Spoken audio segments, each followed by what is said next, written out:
You are listening to Hit Play, Not Pause, a feisty menopause podcast for active, performance-minded women. I am your host, Celine Yeager.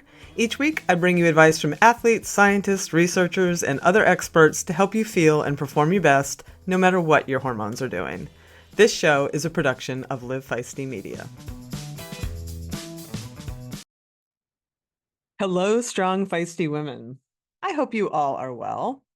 So back in 2022, I had on this wonderful high altitude mountaineer named Jeannette McGill, who regaled us with stories of being a midlife woman in the often very male dominated mountaineering space. And if you haven't listened to that one, I encourage you to go back. I'll put a link in the show notes because it was a really, really good episode. And during our conversation, I, of course, could not resist asking her what is undoubtedly the most annoying question accomplished high altitude mountaineers get. Have you ever been to Everest? And at the time, she wasn't so sure that that was something she wanted to do. But then she had a change of heart and she decided to give it a go.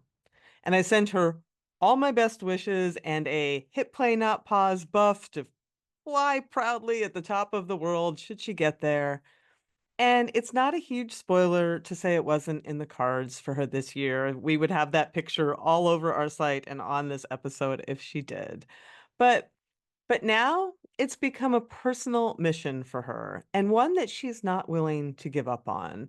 And she tells us about what happened and about her experiences and how she's also been devoting a great deal of energy helping other midlife women work with their physiology, overcome the anxiety that can come during this time of life, flex their nerve muscle a bit more, and pursue their own big mountaineering goals through her company, McGill's Mountains. In fact, she and her company are partnering with AWExpeditions, which is a company that organizes mountaineering and remote adventures for women, all by women.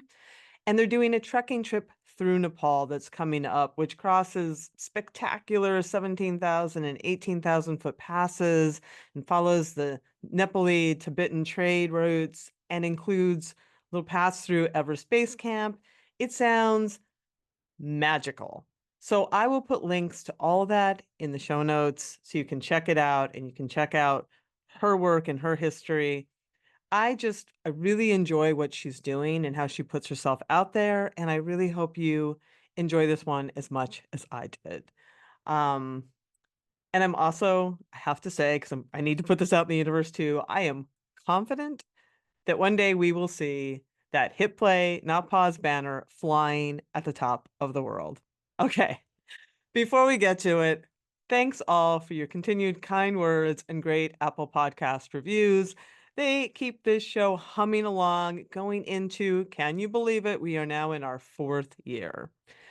Kindly head on over and give us a follow on Instagram and Facebook at Feisty Menopause. Also, head on over to feistymenopause.com and sign up for my free weekly Feisty 40 Plus newsletter for all the training and health news you can use.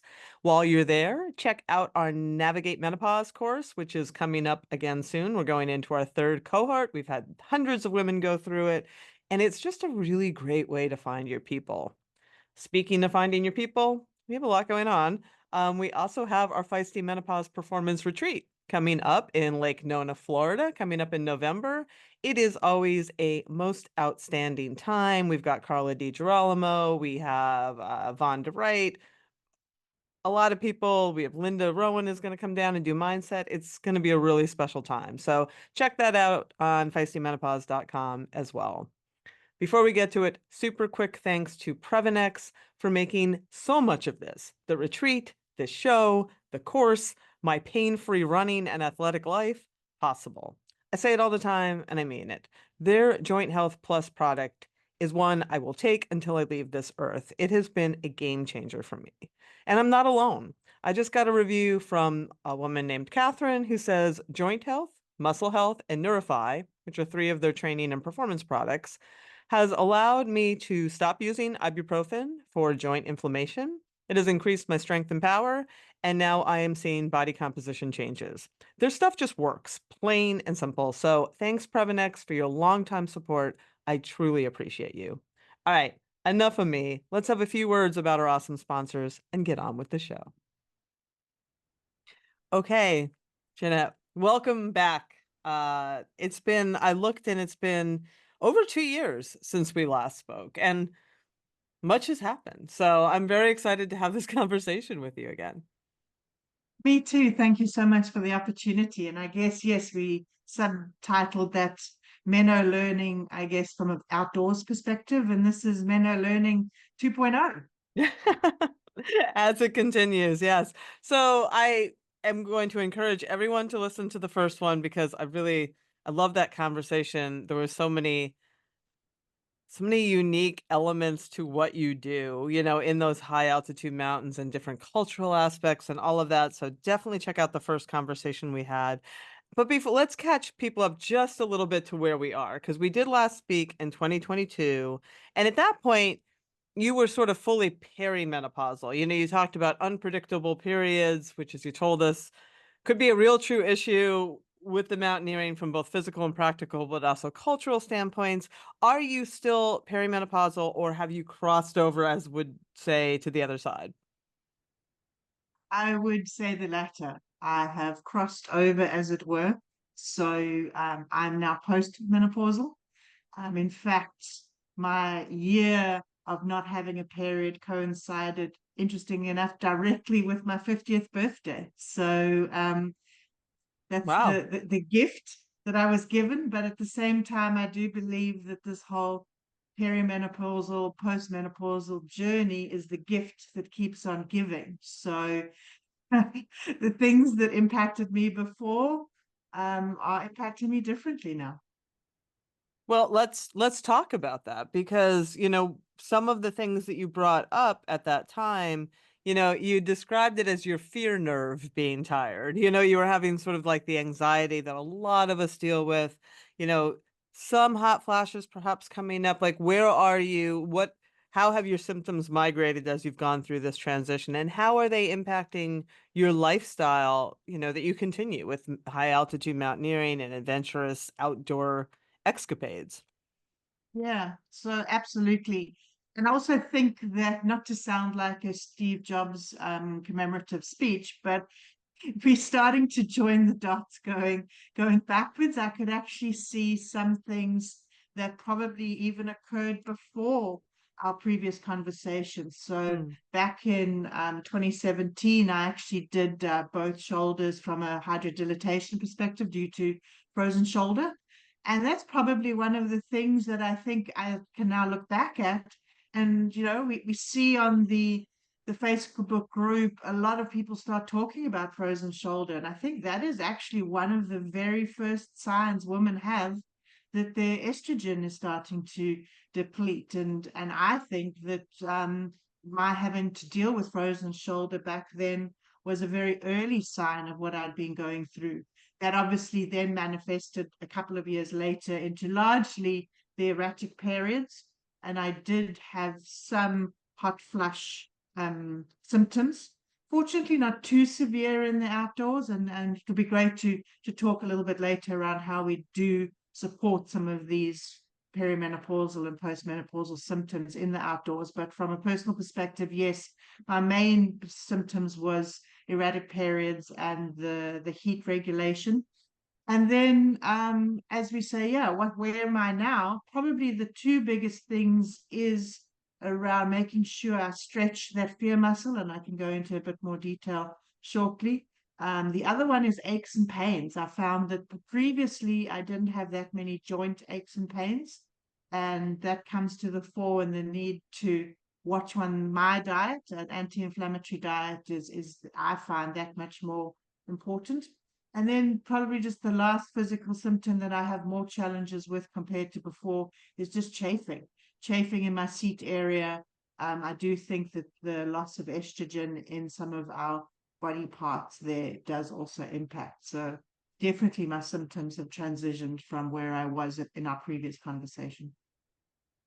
And what are you, you mentioned an anti-inflammatory diet. What does that look like for you? And have you pursued any hormone therapy, either vaginal or systemic, for some of these other issues? Yeah, so from the hormone therapy perspective, I'd worked together with my GP, and we decided that because my symptoms were never super significant, look, they were there and sometimes could be challenging, but she said compared to some of her other patients, she didn't believe that my symptoms warranted hormone therapy. And so I haven't been on it. I'm also a migraine sufferer. So, and I also had a lot of trouble with birth control. So those are probably, I mean, everybody, as we know, is completely different in this journey and needs to really understand that one solution doesn't work for one person and the other, just the multitudes, and really about knowing your own body on this journey. And so what I did instead is went and got a full panel of a range of health aspects for myself, things like my calcium score, going for an ECG, a range of just understanding what my fundamental makeup. We'll go for a bone scan, density scan as well, so that you get that foundation level of understanding rather than just trying to throw the hormone therapy at it. But as I said, I haven't done it. One, because of my symptoms, they don't seem to be as severe as some other people, fortunately. And two, I do have a challenge with birth control and with increased migraines around that stuff. So, I've then just looked at my meals, but before that, probably yes, that I do use topical or estrogen cream to just try and support the that area of down below and being able to just be more comfortable as I walk. So I do use that. And then, yes, my diet, just watching, not gonna lie, I've always enjoyed a good glass of red wine. So just got to curtail the numbers of glasses at times around that. But I also find that sugar really impacts the anti-inflammatory diet, sugar and bad carbs, white carbs. So I do tend to steer clear of that. And if I tend to go through phases, especially when you come back from an expedition, your body is fairly depleted of a range of things. So you'd sort of crave chocolate or crave a couple of things. And I've just got to watch how far I go in terms of that anti-inflammatory or the inflammatory materials that I need to stay clear of and watch my diet. That's great. And everyone's journey, I mean, hormone therapy is I'm glad that it's more available and everyone's journey is 100% different with that. So the only thing that I would say, just because I've just covered that with migraines, is if it's something that you are thinking of in the future, the doses are so much lower with hormone therapy post menopause that it may not aggravate that migraines the same way that it does with birth control. But that's just me giving you a little public service announcement based on, my own information. Oh, that's great. And I think this is the whole thing, right? The journey that people like ourselves have been on at this age group is that it's partly experimental, partly having to back ourselves. I think that the people that are now, and your listeners in the cohort, I can see such a clear changeover of people. You've almost now got the second and third cycle of people moving through this, and the level of information and clarity is so much better. So if we can keep on being guinea pigs at our postmenopausal side, that can only assist the people coming along our way. But I do also, the interview that you did recently with Dr. Susan Davis, I think that that was, quite insightful as well, insofar as the answer around, how I'm tackling some of these things because of some of the strength effects that I have felt on the mountains now that I'm postmenopausal. I had thought of why not go and use HRT? I guess, can one call it prophylactically? So even though my symptoms aren't massive, let me still use it such that I can hopefully try and combat some of the strength and some other things. And just her counsel and advice there about trying to just know your body first. And are you at risk? What is your bone density? What Yeah, is your calcium score? Things like that. yeah, I think was actually quite a useful point of view, and hence 100%. why I've gone and got some of my own personal medical background things rather than just trying to overlay prophylactically HRT in the hope that it can make me stronger in the mountains. That's what I did too. I just got everything checked up. I'm like, this is a good opportunity just to like, where am I? So Yeah, I'm glad you did that. I'm curious about you were talking about stretching your fear nerve or your fear muscle.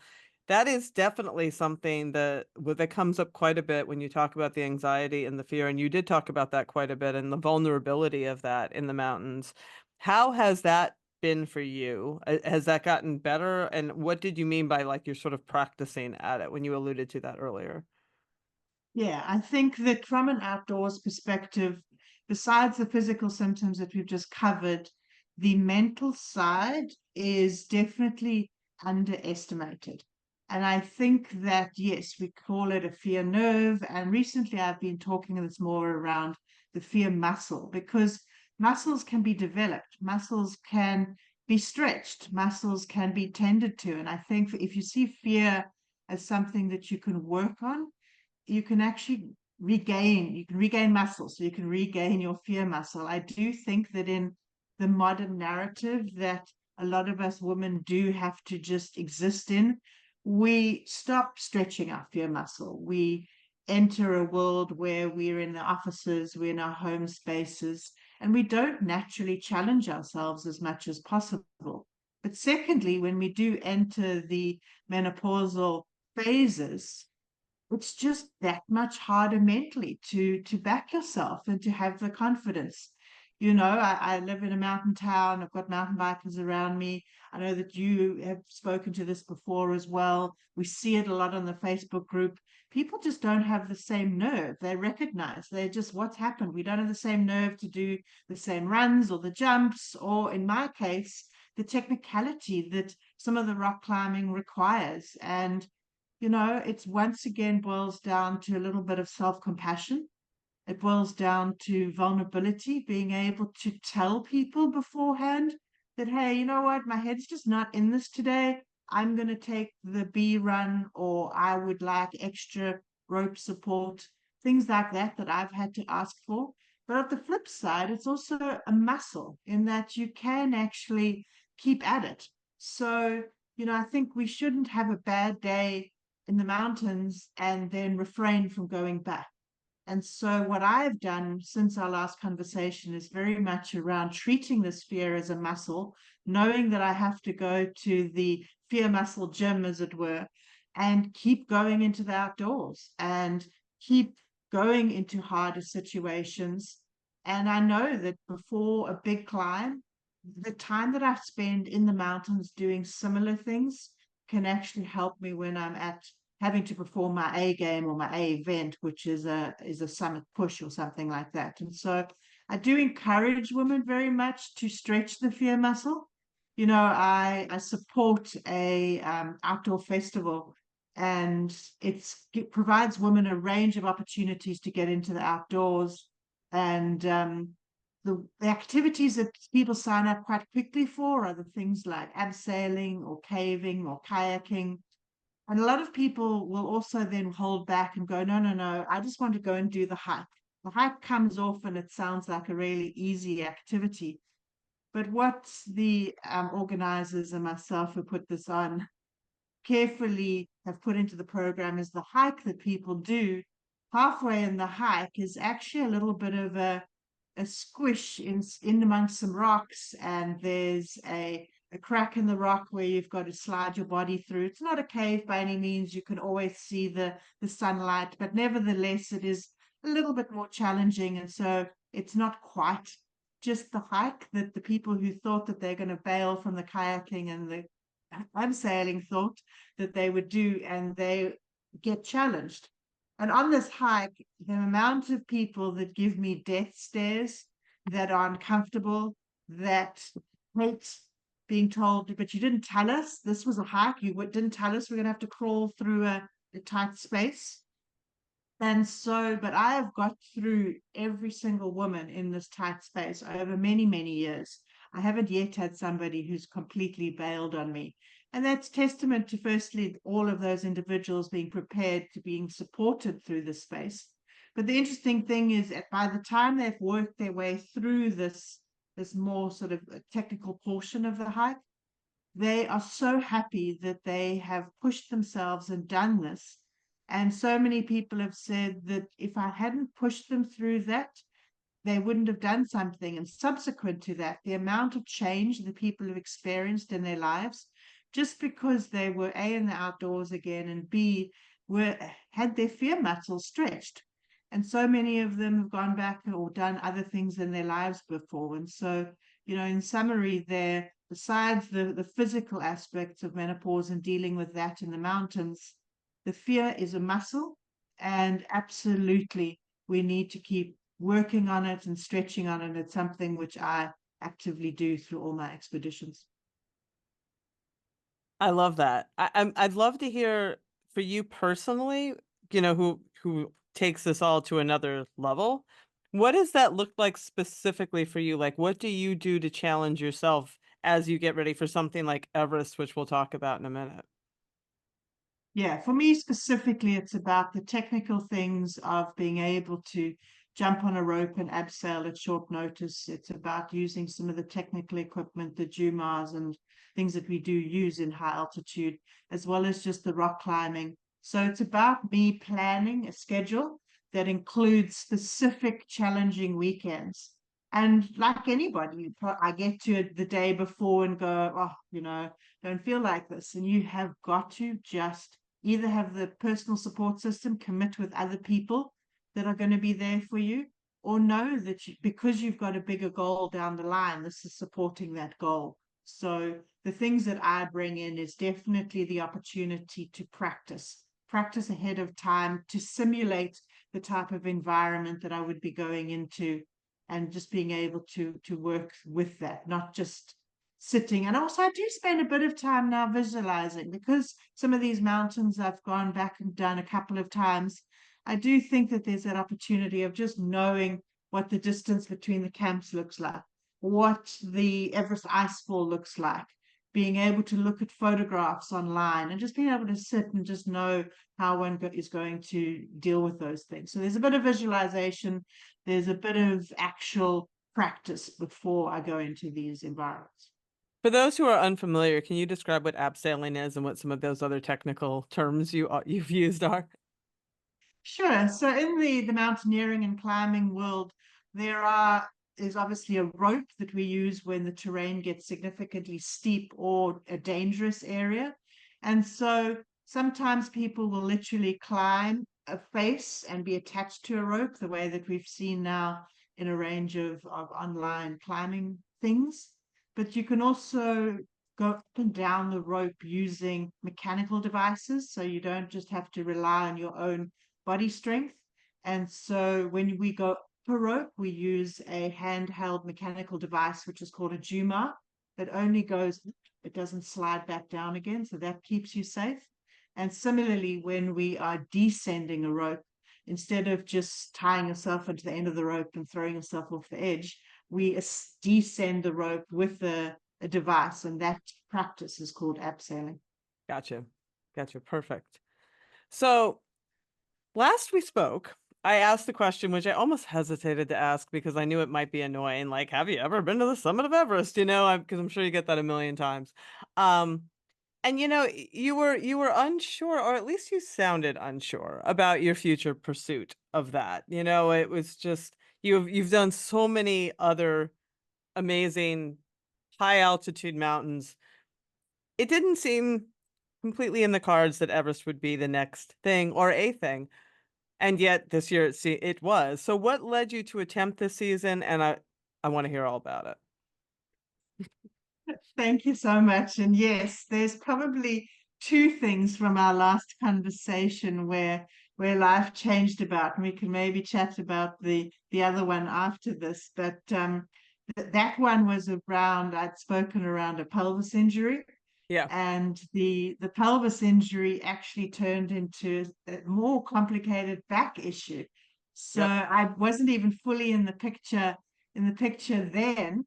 So that was the one thing that was different about the conversation and how it's panned out. And the second thing, quite yes, I had explained how there are 14 mountains in the world that exceed 8,000 meters, and which means they're all going to the death zone. But Everest is the most well known because it's the highest and it's the one that we all hear about most commonly in the press.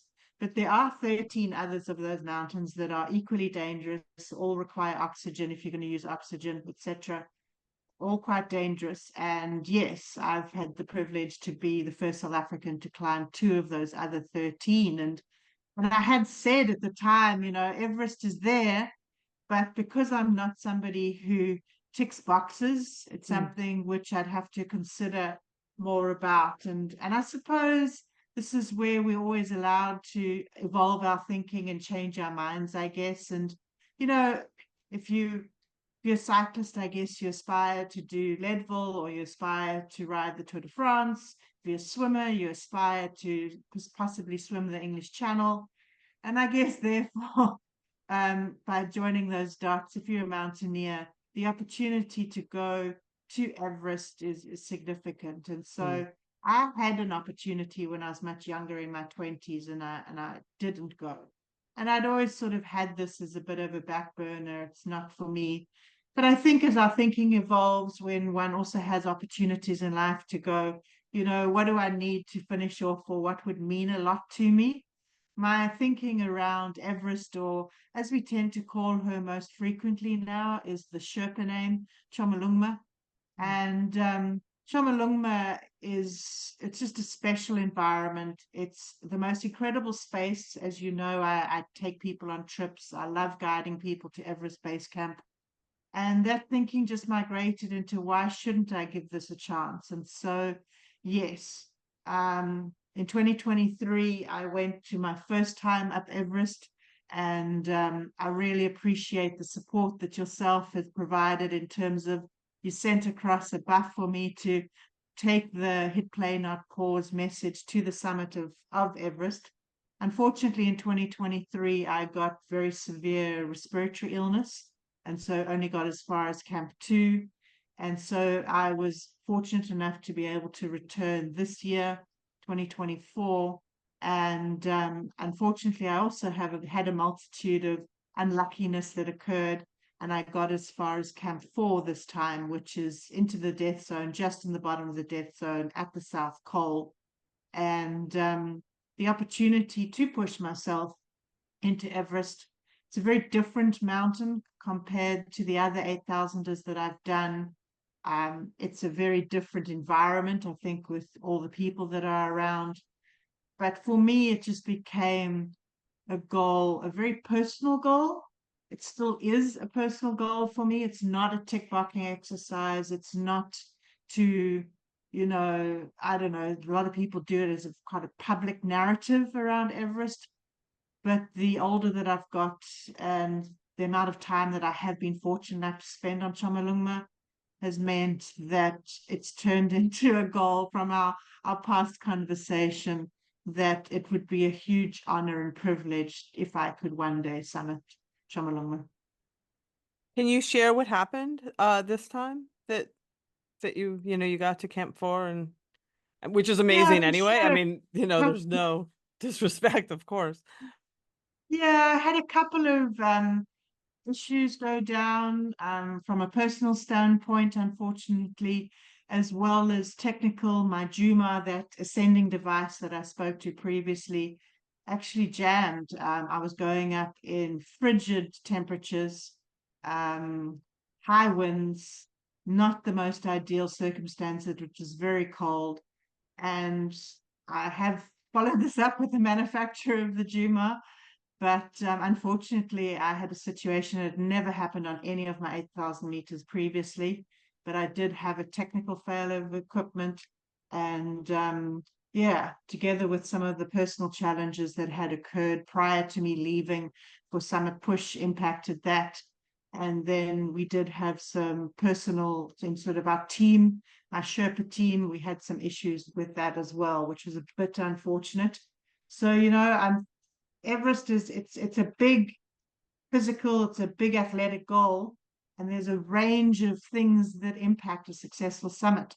Some people do make it look quite easy, but it's the personal preparation, it's the being able to have the on mountain support, and a little bit of luck. There's a lot of luck that goes into Everest from a weather perspective. My health stayed good this season. weather was a little bit dicey, but I did unfortunately have these other things that were just a little bit unlucky. And which leads me to think that there's still a puzzle out there. There's still a challenge that needs to be solved. What does that look like going forward? Looks like still being able to support people in the outdoors around this transition as women around the outdoor space. How do we remain connected in the outdoor space? So I love guiding now in the fall season again, being able to bring people on this journey, because I think what we've seen in the high altitude is that a lot of people give up. And so how do I make sure that people are supported not to give up from, and by bringing people in the outdoors, it keeps me motivated, it keeps me attached to the outdoors. And so what this means looking forward is that hopefully if I can have the financial support and backing, I can get to go on another Everest expedition next year and hopefully make it 3 times the charm and get that play not pause buff to the summit of Everest 3rd time lucky.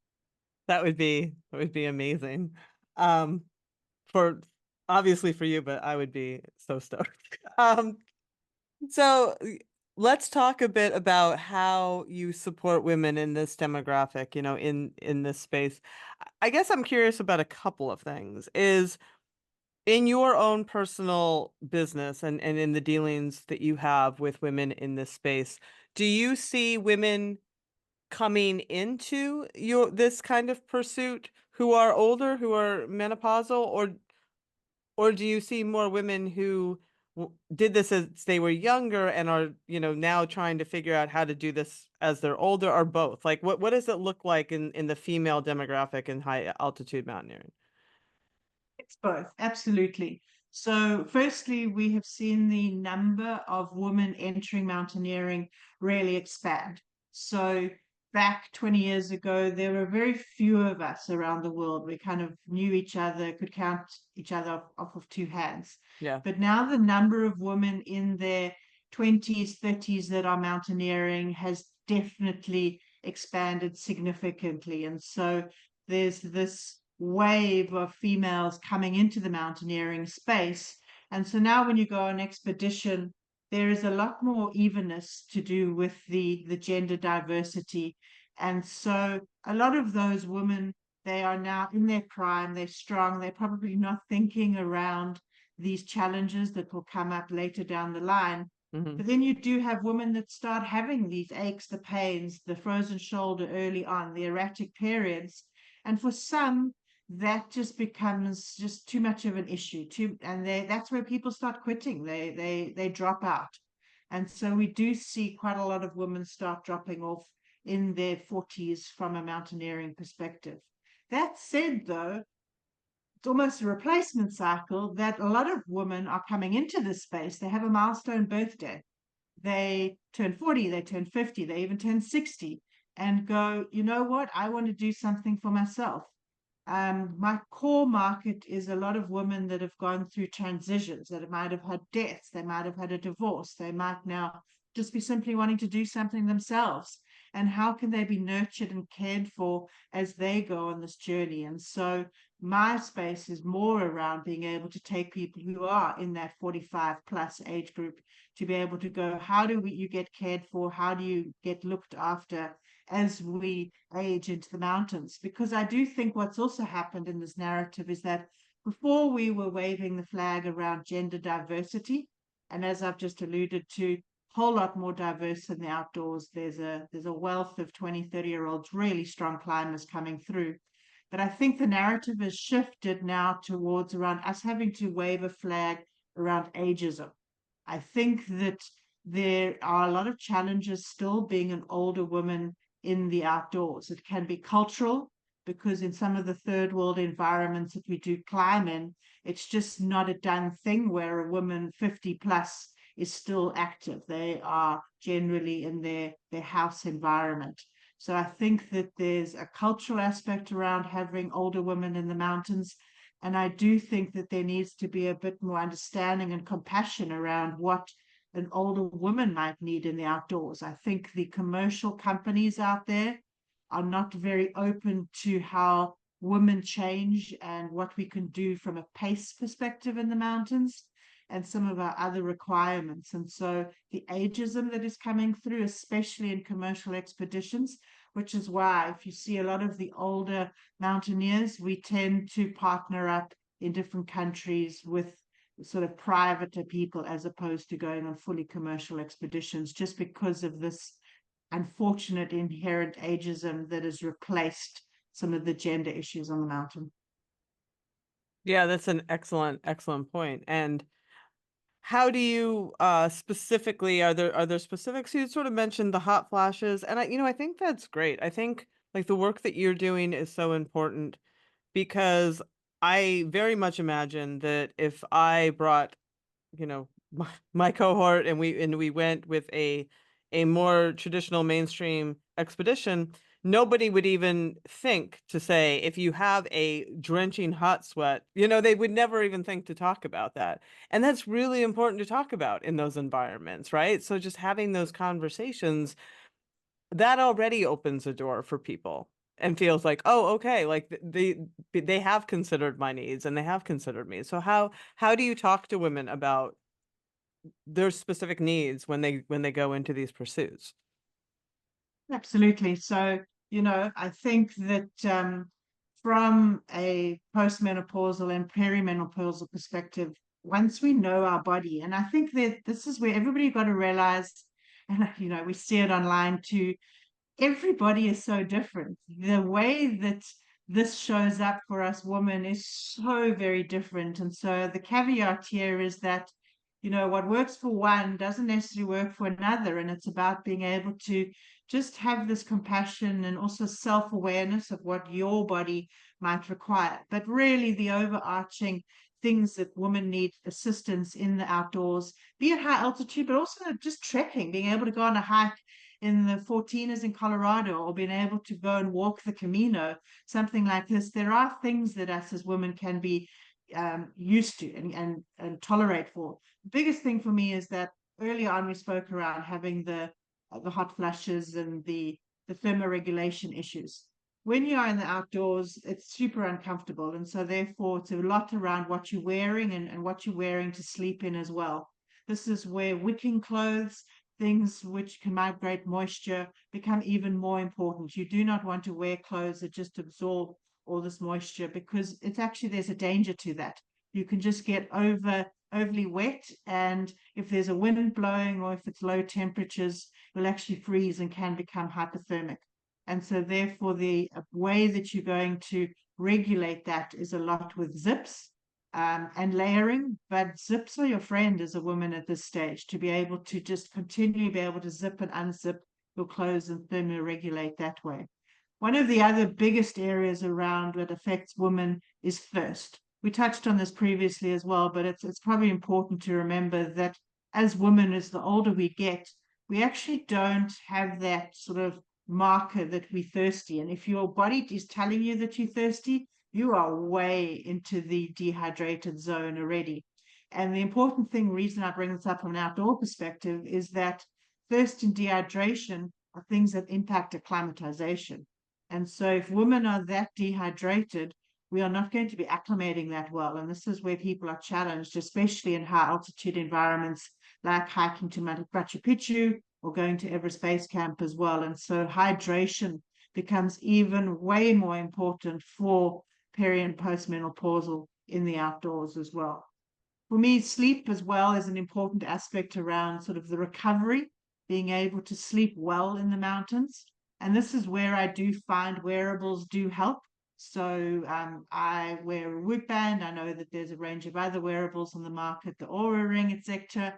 And I do think that having this at hand in terms of how we are recovering our sleep in the outdoors are really, really important tools that we can use to perform.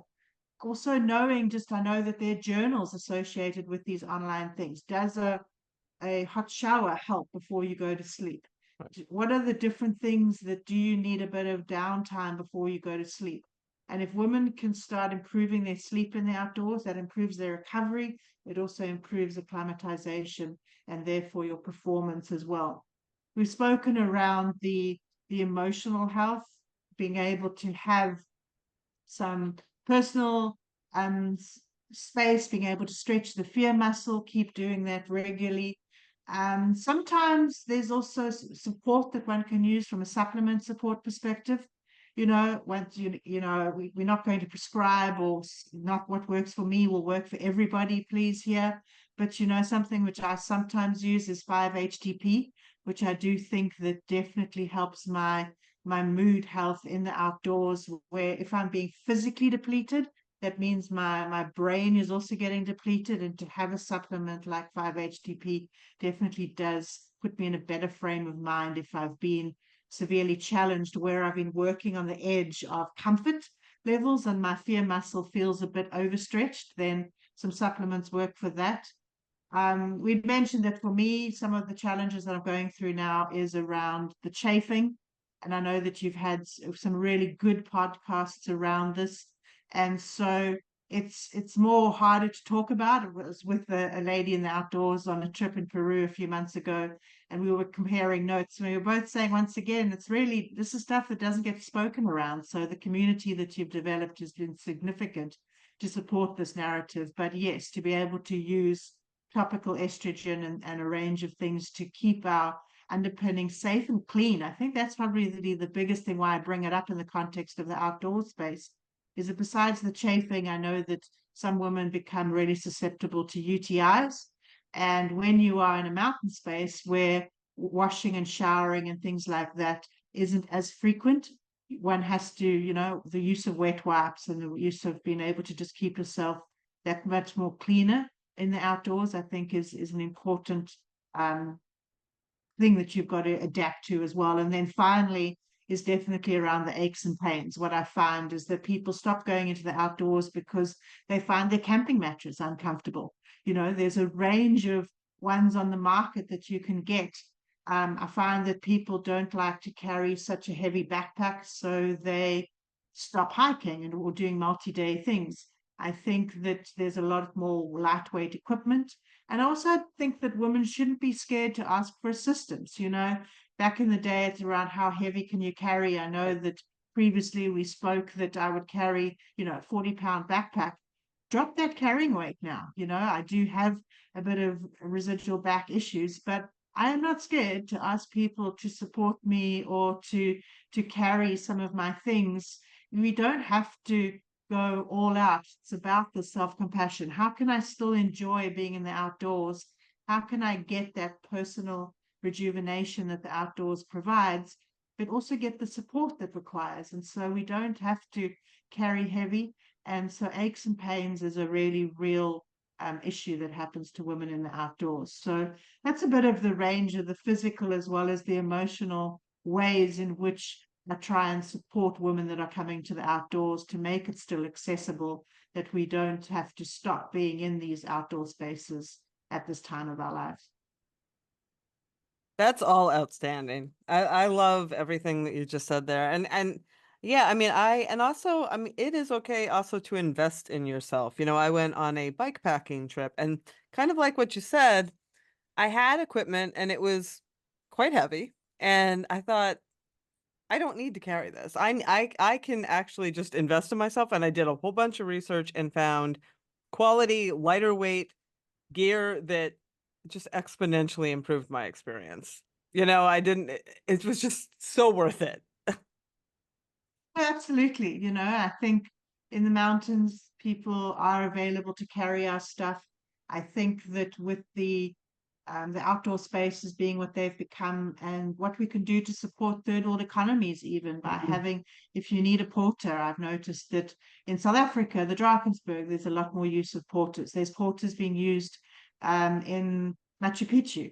The Camino, you can have somebody take your bag to each overnight spot. I think that, as women, we shouldn't let some of these things that are happening to us hold us back, and find and seek the alternatives, be it support or be it some of the supplements and nutrients. I also know that last time when we spoke, I sort of said, I favor real food, and that was kind of it. I still favor real food and the nutrients that I can get from that. But as I've gone through this menopause transition, I have supported myself more with a range of supplements, magnesium sometimes for the muscle aches, and a range of other things as well. Watching my iron content as well from an altitude perspective, and ferritin, things like that. Coenzyme Q10 from a respiratory health perspective. So that's what I've done for myself. But I agree, there's a range of things, support that we can get to keep us going into the outdoors. And I love how you're talking about your own evolution here, because this is something that comes up a lot in, we have this Navigate Menopause course. I have, obviously the podcast and the group around that. So I've been in this conversation around 4 years now. And one of the things that is a through line that's come up recently is a lot of what you're saying is that there were things that needed addressed at some point in the menopause transition that change, and then other things can come up. And it's just a matter of being self-aware and working with your evolving physiology. I'm all about sort of like working with your physiology where it is and supporting it to do the things you love. And you are sort of epitomizing that, and it's great to hear. Thank you. I do think the frustrating part is that one tends to join the dots only when you look backwards, which is a bit frustrating. I suppose if somebody had said they always, oh, it's so weird, women always get frozen shoulder in their late 30s, early 40s. And if somebody had said, but wait a bit, that's your first sign that your estrogen is depleting, this is what you can do about it. I think that there's a lot more help.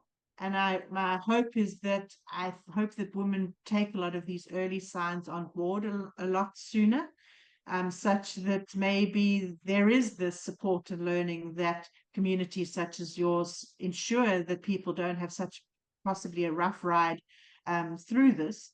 But for people like ourselves, I think it's important that we do give back, that we share our journeys. And like you say, it keeps evolving, and the self-awareness that is required. And so who knows, our next conversation will hopefully be an Everest summit one, and who knows where my postmenopause journey would have gone to.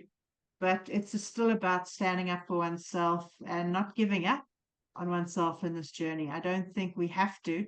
I think the modern narrative, we don't have to disappear into the back corners, but and how can these spaces be more welcoming for women as we age? Amen to that. I would love to let that be a mic drop, but I'd also want to make sure that we have said, covered everything that you wanted to cover. Is there anything that you wanted to leave the audience with that we have not talked about? From my perspective, as I've evolved on this journey, it's probably just how individual this journey is. And so because it's individual, it's around knowing your body. Absolutely just trusting your instinct when it comes to your body, such that you can create your goals. Keep those goals coming. Don't give up on your goals. I could have given up on my Everest goal. I had it in the 20s. I sort of parked it. And I went, am I going to give up on this? And I went, no, I'm not going to give up on my Everest goal. And so that's the final point, is on this journey also, just simply don't give up.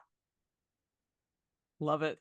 And sending all the energy in the universe to get you to that summit. So thank you for joining us, and really hope to talk to you again after you stand on the highest point of the planet. Well, that's our show. Come on back next week when I have a conversation with women's health advocate Natalie Perkins, who is the founder of Pause, a company devoted to empowering and educating women through and beyond perimenopause. So come on back for that. And until then, as always, stay feisty.